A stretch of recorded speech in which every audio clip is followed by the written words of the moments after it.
Boss, they say everything is bigger in Texas, and the Octagon's return to the Big D for UFC 211 May 13. Well, it is shaping up to be one of the UFC's biggest cards of the year. 2 title fights headline this thing, boss. A rematch between Stipe Miocic and Junior Dos Santos. So Miocic looking to defend the UFC heavyweight title and avenge the loss to JDS. Also, women's flyweight champion, the one-woman wrecking crew, Joanna Jędrzejczyk, defending her belt against Jessica Andrade.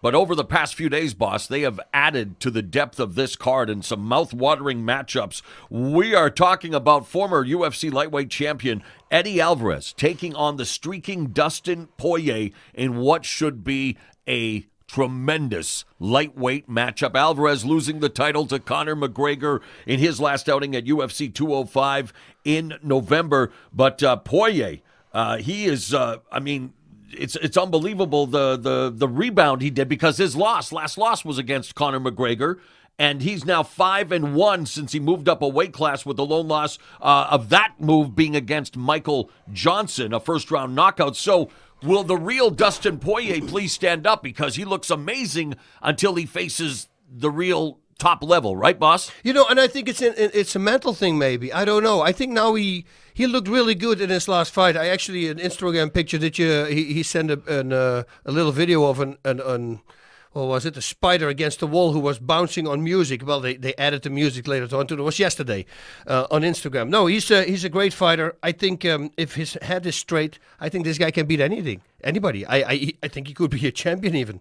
Well, what about Poirier coming off the fight of the night victory over Jim Miller at UFC 208 in February? That was a tough outing as well. And again, coming up from featherweight now to lightweight, is he going to be, what about Eddie Alvarez? The first guy to win Bellator and UFC lightweight titles. Got dusted by Conor McGregor, but he's been in so many incredible fights again with Michael Chandler and others. Eddie Alvarez against Dustin Poirier. We'll break it down when we get there. But what do you think about this matchup? Who do you favor right now?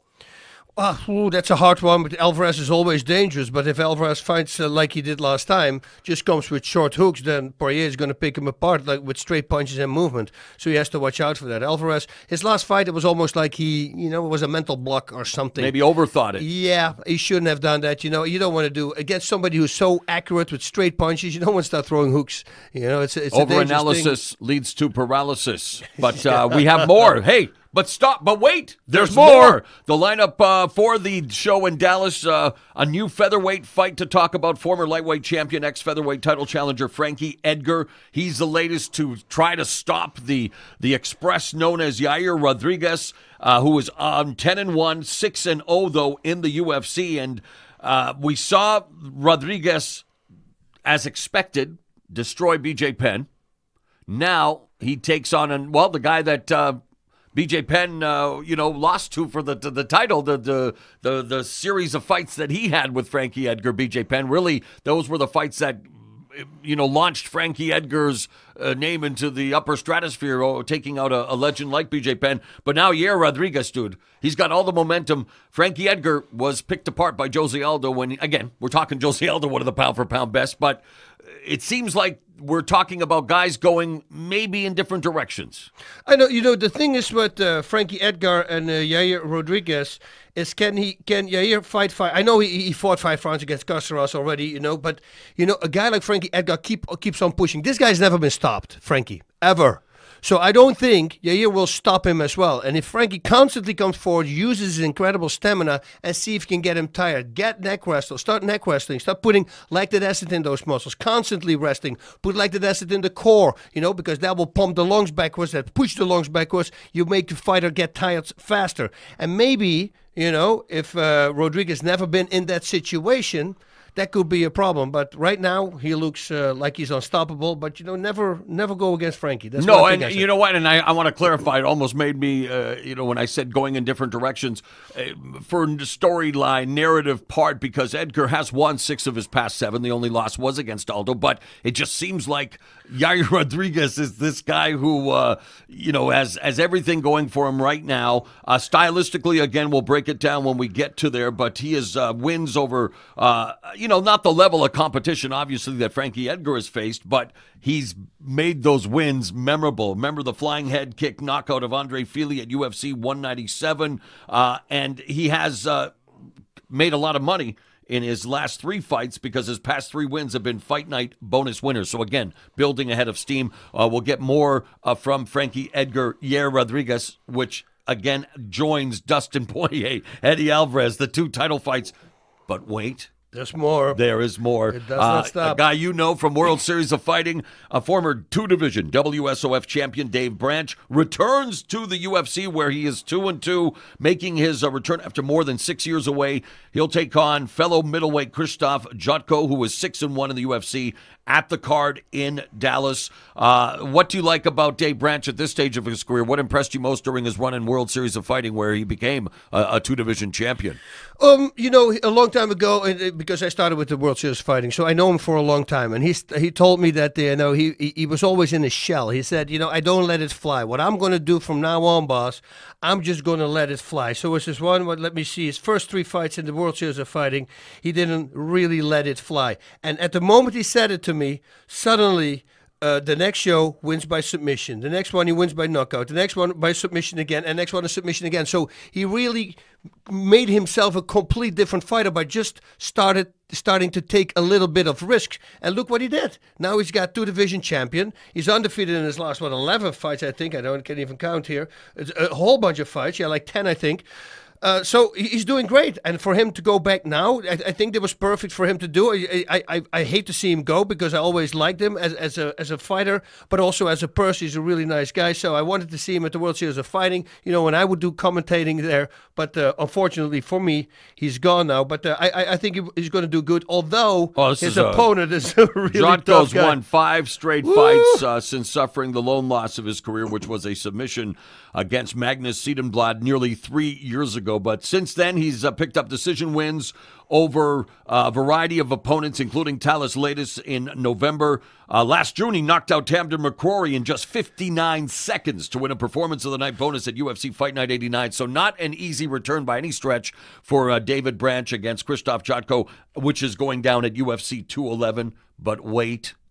There's even more. Oh, gosh, yes. And this one I'm really looking forward to. Flyweight bout between former title challenger Henry Cejudo against Sergio Pettis, a guy just like Dustin Poirier, streaking right now. Of course, Cejudo, a 2008 Olympic wrestling gold medalist, coming off back-to-back losses, but those losses against the champ, Demetrius Johnson, and then a real close, competitive, entertaining fight against Joseph Benavidez. But the victory, if it comes against Pettis, would definitely put Cejudo right back in the running for another opportunity at a title shot. And, of course, Pettis would love to get one step closer to his first title shot. And, of course, he is the younger brother of former UFC lightweight champ Anthony Pettis. But he is now top 10. He's got a 3-fight winning streak. Most recently defeated John Moraga by unanimous decision in January, UFC Fight Night 103. So, again, boss, you got to give UFC 211 its props. They are loading this thing up in the Lone Star State. What do you like about Cejudo and Pettis? What can't you like? I always liked Cejudo. I mean, the way he fights, he's an unbelievable fighter. Great wrestler, Olympic wrestling, but great hands. He was a Golden Glove boxer. And then on top of that, he can throw great kicks and great knees. I was blown away when I saw him fight. We had him on Inside MMA a bunch of times. Great guy to work with as well. Sergio Pettis, yeah, he's, like you said, on a roll. But then again, against Henry Cejudo, it's going to be a tough one. It's going to be a tough fight for both these guys. I think, stylistically, I would think Henry Cejudo might pull this one off. All right, well, we will break it down like a boss when we get to UFC 211, which is becoming, as we mentioned, a strong candidate for card of the year if everyone stays healthy and the fights deliver. But it should be an amazing night of MMA action. Although, with all the good we've just talked about, there is potential bad. Ben Rothwell has been flagged for an anti-doping violation for the second time in his UFC career.